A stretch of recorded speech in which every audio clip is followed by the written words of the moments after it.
What's up, guys? So I've been a little bit sneaky and also had a lot of stuff going on in my life since you guys last saw me. As you can see, I'm in a garage now. So I was forced essentially to move out of my old house because the guy that was living there had some medical conditions and had to sell. We were hoping to basically rent to buy over there, and we were forced to move. And then I've had a bunch of other stuff happening in my personal life that prevented me from being able to shoot videos and, just 5-10 minutes here and there to shoot, basically into the garage to come and do some work on the car.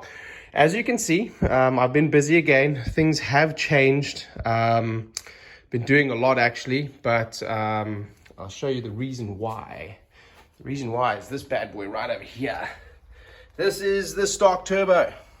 It died. Look at that. Shaft play. Okay, so basically if you want to know if your turbo is good and you're looking at your turbo, guys, go ahead and grab the intercooler, not the intercooler, the intake off that side over there, and you're going to grab this little bolt over here and you're going to play it up and down. A little bit of forward and backwards play is okay. That's just the bearing that's actually going to move around in the housing. But if you've got that amount of play up and down, means that your bearing is close to being blown and it's going to start shooting basically oil out of the exhaust manifold, which results in your car looking like this. Yay, lots of oil out the sides, lots of oil out the back as well. So I'm driving along and all of a sudden I start hearing a whining sound and I don't have any boost, and I realized my turbo was gone. So we went ahead and we ordered the Corksport turbo. I went with the CST4, which is their first reiteration of the turbo. And then since I went with a bigger turbo and I wanted to get more boost and more power from it, they say that having a different exhaust manifold, here's the stock exhaust manifold. If you look at this thing, let me put it over here for you guys. So if you look at runner number 1 and number 2, you can see they're a lot longer. And number 3 and number 4. Number 4 is almost a straight shot and down into the turbo flange. So with that being said, it's a very interesting runner. It's a very different runner. I don't know why this is even here because, it's obviously bolted to the engine, which I don't think actually flexes. But I think the things behind it, like the turbo and so on, flex. But the turbo is on a turbo mount. There's not much reason for me to keep that bad boy. So I started looking around because on my previous car, I had run an almost equal length tubular manifold, as you see with this one over here. The one that I chose was actually an eBay one, and actually it wasn't too bad. It was pretty easy to fit. Well, no, not pretty easy to fit. It was easier than this one. But the problem was that it moved the turbo substantially. That at that point, my oil feed line, which sits down over here, goes from the turbo down to the block, as well as my oil return line. The oil feed line's up top. That one actually fit, but the oil return line and some of the other hoses, we had to sort of modify and make fit, which, as you know, in cars that are this tight with this amount of space, you don't want to make things fit. You really just want them to be drop-in performance. So let's talk about drop-in performance. The turbo is drop-in. What drop-in is, as opposed to bolt-on, means that it stays in the stock location. You can use all of your stock hardware. Everything is going to fit in the car exactly where it is. You don't have to move anything. You don't have to get any custom hoses. You don't have to get anything different than what you already have. In fact, all of the additional hardware, like the nicer studs that they give you, in the stud nuts, should I say, as well as new studs and all of that stuff, thank you to Corksport. You guys make a great kit. It comes with a new return line for your water. Everything fits nice and snugly. You use your same banjo bolts from your water, should I say coolant, not water, from your coolant feed line, your coolant return line. The turbo is great. It's pretty difficult to fit. You've got to obviously take out all your intake, all these parts that we've done before, like when we get to the turbo, but you guys have all seen that 100 times. Let's talk about the manifold. The manifold is said to be a drop-in performance part. It's not drop-in, guys. It's not. There is a very small variation on this. It is very close to being a drop-in, but it's not a drop-in. So if you're going to go with a graveyard, if you're going to go with a full race, if you're going to go with an eBay, If you're going to go with any of these tubular manifolds, which the benefits are, you're going to get your turbo to spool earlier and sooner. You're also going to see your engine shine on the top end, and also you're really going to have a better exhaust scavenging because runners number 1, 2, 3, and 4 are much more similar length. I don't know if they're exactly equal length, but with them being a lot more similar length, your car is going to breathe a lot better and basically scavenge those exhaust gases a lot better. I am very impressed with the manifold. Don't get me wrong, guys. This is a lovely manifold. It's just not exactly what they promised me. They promised me an exact drop in, which means that my oil feed line should line up. It does. My water return, my coolant return, as well as my coolant pickup for my turbo should line up. It does. But my oil feed line is like this far away from where it needs to be. And it's metal. It's under the car now, otherwise I'd show you. Sort of looks like, anyway, you guys know what the oil return line looks like. It comes from the top, goes down to the side, and then it bolts into the engine that way. If you've seen it, you've seen it. If you haven't, it doesn't really matter. The point is, I've now got to go and buy custom parts to fit it. Now, on top of that, on the website, which I'm not sure if this was written on the website before I bought my part or after I bought my part, maybe they made a change. Maybe I missed it, maybe I didn't, but I'm very pedantic in the way that I do my research. It actually mentions that you need a front mount intercooler to use this kit. And the reason for that is, as you can see over here, the hot pipe, guys. I was gonna heat shrink this over here just to basically, you know, this heat shield is actually rated up to like something like 2,400 degrees Fahrenheit or something. Anyway, long story short, I was just gonna heat shield this over here, put my top mount intercooler on and call it good. But there is absolutely no ways to fit it onto this stud over here. As you can see, I started hammering the stud just to bend it in, just to see if I could get it to fit. But your tube over here, your hot tube that goes into your intercooler, it just will not fit. Here's the intercooler. Yep. It just will not fit. So you can get that in there, no problem. And this over here, you put it in. As soon as you go to twist it, it just doesn't fit. And as you can see, you sort of got to finagle it. When you put this on there, it just pulls out. So whether that was my mistake or not, I don't know.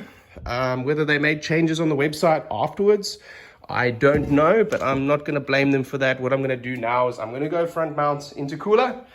So the bumper's going to have to come off. We're going to have to make some changes. We'll talk about that in a video later. Right now, what I'm wondering about is which kit is going to fit this car. So if there's anyone out there that's watching, or anyone that's seen any other videos with the Graveyard Performance manifold, I've seen the CX Racing front mount intercooler kit be used. It comes from the hot pipe over here. It comes straight up and over, and then it actually bends this way before it goes down here, which is going to give me the most amount of room to that side. What I have heard though is two things. One, the kit is pretty good. It's not too difficult to fit. There are videos on it. It's very similar to the Carbon Corksport intercooler mounts. But of course, as we know, Carb and Corksport are very well known for their engineering, performance, and high quality. I'm not familiar with CX Racing, so I'm reluctant to use a brand I'm not familiar with. And everything else on the car, apart from my Go Fast bits and my Graveyard Performance, is either going to be Corksport or it's going to be Cobb Tuning.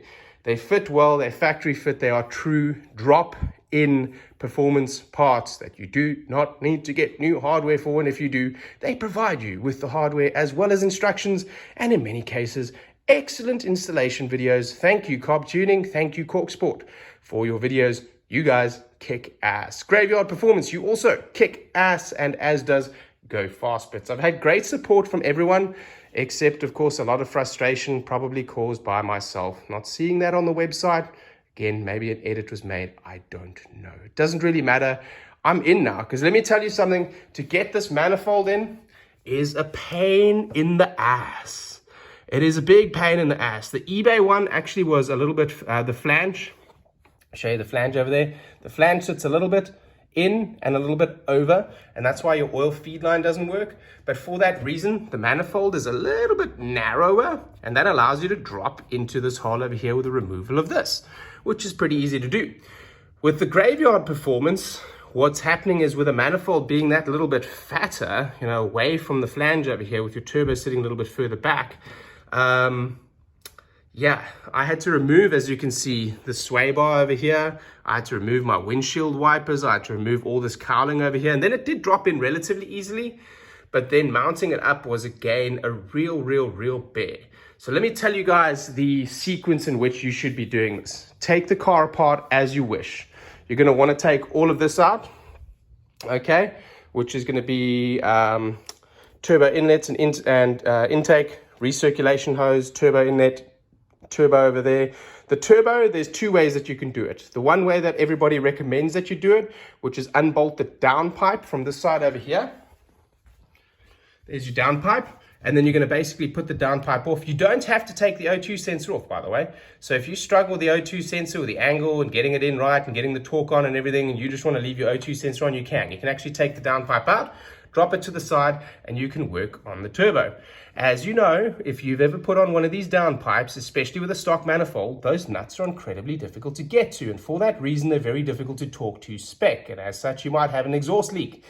So what I chose to do instead was I chose to basically put the turbo in place loosely, install my downpipe, put all my nuts on, and then what I did was I undid the turbo bracket down below. I took out the H-beam, which goes across over here, as well as the panel over here, which is where your exhaust bolts up.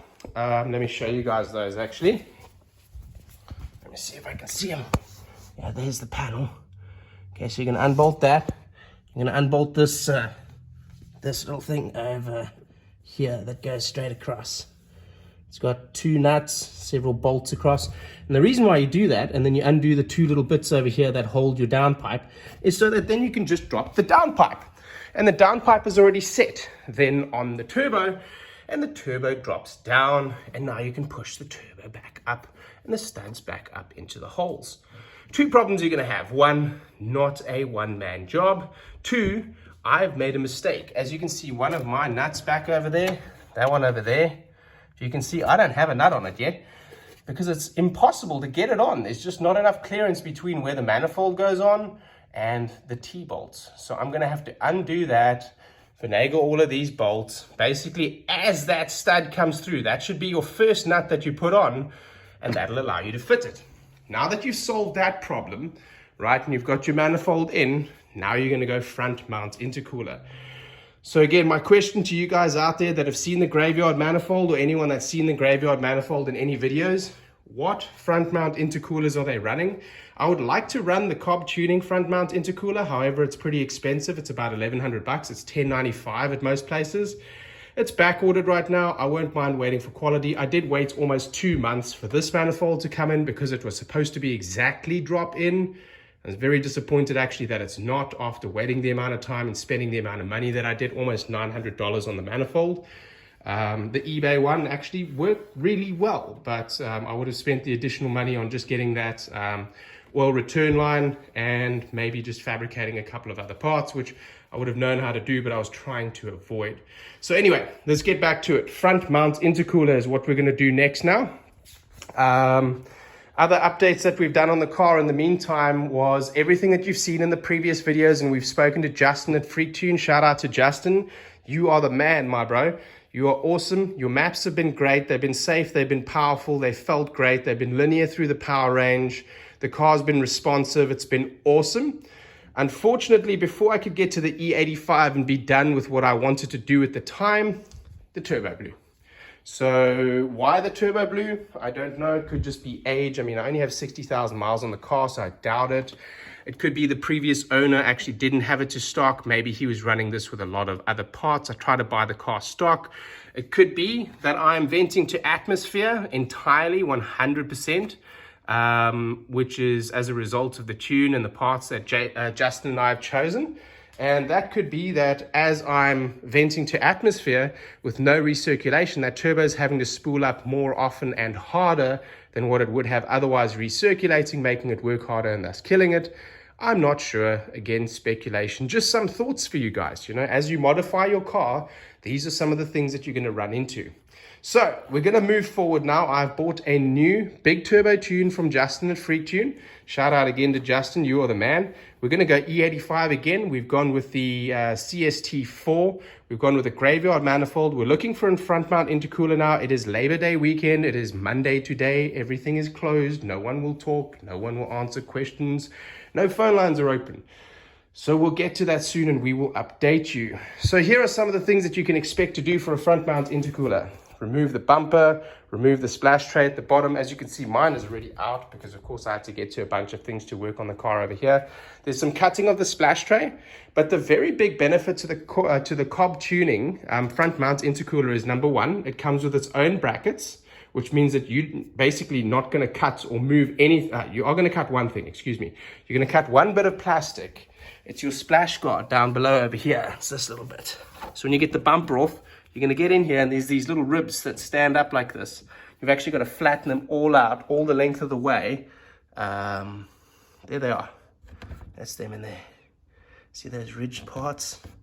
So those ridged parts, you don't really need them. You're just going to cut them away. You're going to make it flat. You're going to make space for the intercooler, and it's going to be stock mount.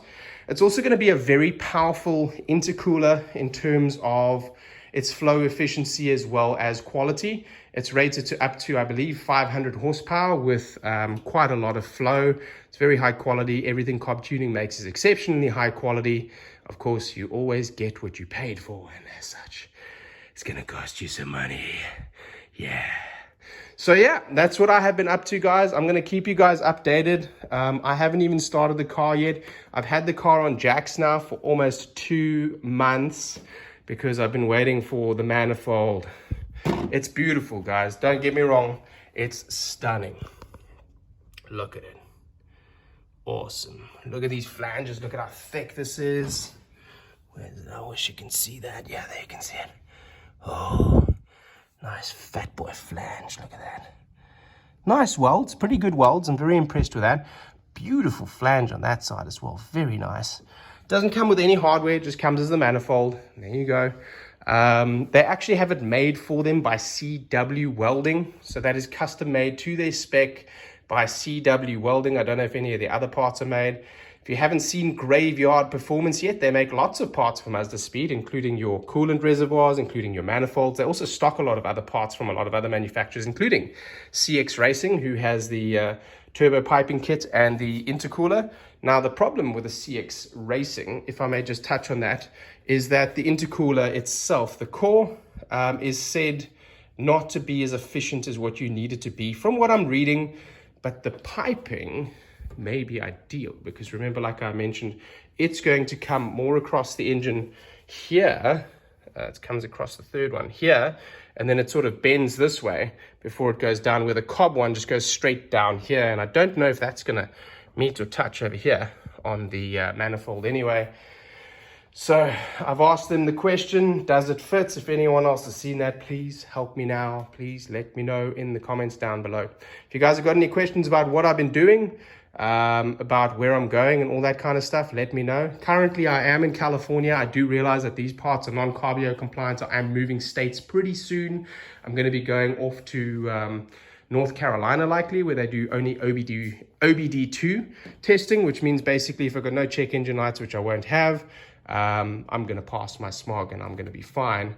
Whereas here in California, of course, if you're not running a stock map on your car from 17th of July 2021, you will fail smog, number one. Number two, if you have any parts that are not CARB EO certified, California Air Resource Board certified, for those of you that aren't aware, you will also fail your smog.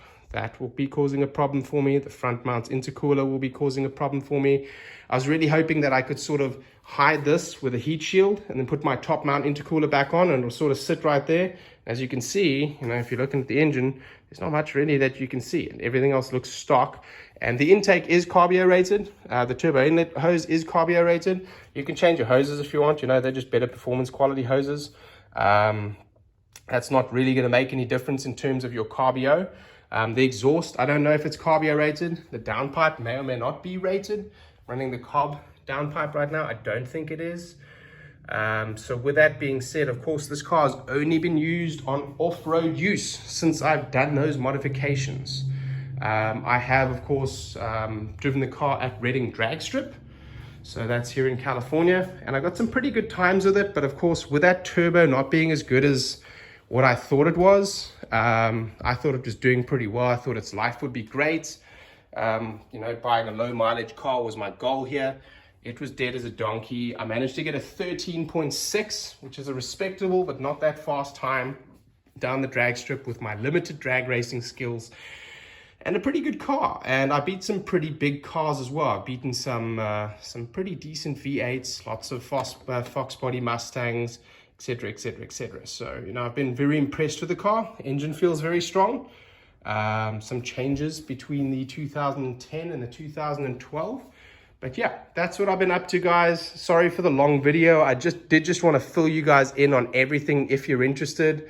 If you're not, you know, of course, we're going to be doing some more pool videos here pretty soon. Hopefully those will be shorter and more interesting to you guys. If you have any questions, if you are busy fitting these parts and you're wondering how the hell I got this manifold in and made it to fit, because that last stud over there that sits on the top, in order to get this in, you really got to like push that by. Give me a shout. I'm always happy to help, guys.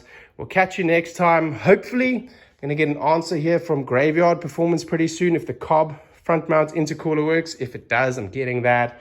If it doesn't, I'm going to have to find out if I can run the CX racing piping to make it fit, and then get the Cobb tuning intercooler to fit on there. Your other options are the Mishimoto S-Line or the Tread, who makes it? Tread something, can't remember, the TR8s, and there's another one as well.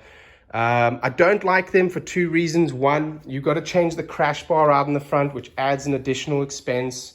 It adds an additional amount of time, more fitting, more cutting, more drilling, all that kind of stuff. I'm all about the factory fitment, the drop-in placement, the drop-in performance. I'd like to get the performance gains. I'd like to make my car run reliably. I'd like to make the engine not work as hard as what it should to make more power than what it can from the factory. But at the same time, I also don't want to spend 13 years installing parts. And this has been an incredibly frustrating little hiccup in the road where I almost wish, I'm going to say this now, but I almost wish that I stayed with the stock manifold, because I could have had my car back together like 8-9 weeks ago. But I'm sure when I get this manifold going, and once I get all the parts tuned and Justin from Freak Tune gets me dialed in, we go E85 on this thing, it's going to be a fucking beast. My turbo is going to spool sooner. Exhaust scavenging is going to be better. Everything's just going to perform better on the high end as well. What I've heard is the high end really shines. Also with a better turbo, obviously I'm going to see more high-end shining as well, because your KO4 is going to die out at about 42 to 4500 before it really caps out on the boost, and that external wastegate is just fully open, and you are just, yeah, you are just running that turbo to its red line essentially. So yeah, looking forward to that. By the way, another big consideration here with changing this manifold, the entire sound of the car is going to change. So your downpipe, your exhaust, how it sounded before with that stock manifold, it's not going to sound the same, guys. It totally sounds different. You can Google this or go on YouTube and type in Mazdaspeed Graveyard Performance Exhaust Manifold. There's a guy that's done a couple of videos with some pulls and about how he installed it. He has an external wastegate set up. You can Google it and go and check it out. Make sure you dig it before you install it, because of course that's how your car is going to sound now. It's not going to sound the same anymore. Again, guys, any questions, any comments, come on down below. If you like the video, please subscribe. If you don't, please hit that dislike button twice, you know, to let me know twice as much that you don't like it. And I'll catch you guys next time. Good luck, build that boost, and let's see you at the drag strip. Goodbye.